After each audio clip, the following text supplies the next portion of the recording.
and I'm not trying to overblow this. They still need somebody. They need more help up front, and they've been building it slowly but surely through the depth. And what they've been building in the off season here has been depth, like with, let's say 40 through 53, right? There's going to be a all-out war for the back end of this roster to make roster spots. So when we want to get better now, we ain't looking for Giovanni Manus anymore. We already got him. We already got the developmental pieces. We got the pieces on the back end. I think that we just need to drop a guy in, right? If the depth chart is Aiden Hutchinson, Josh Pascal, and then you got Agude, and then Davenport, whatever.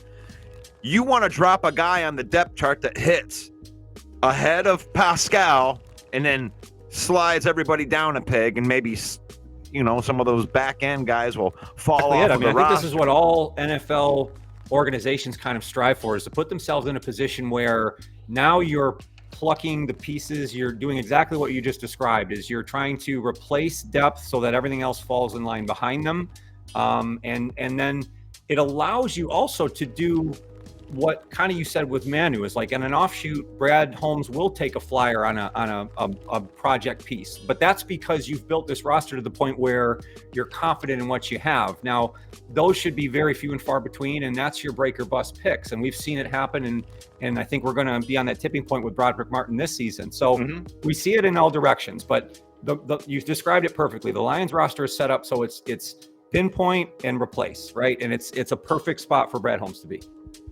And if you got like a Mitchell Agude or somebody, or even like Davenport or whoever's going to fall off the bottom end of that roster, that's fine. That's the spirit of competition. That's what it helps built. That your starting pieces in almost every position group, those guys are your hardest working players on the team. So when like they draft a let's say a wide receiver to come into that room, well, you have a guy like Amon-Ra St. Brown that's just, the hardest working guy maybe in the NFL, and everyone's chasing in that room to be that guy. Well, it just creates such a great level of competition within the roster. Like you said, it's going to be a tough spring for them to really break this down to 53.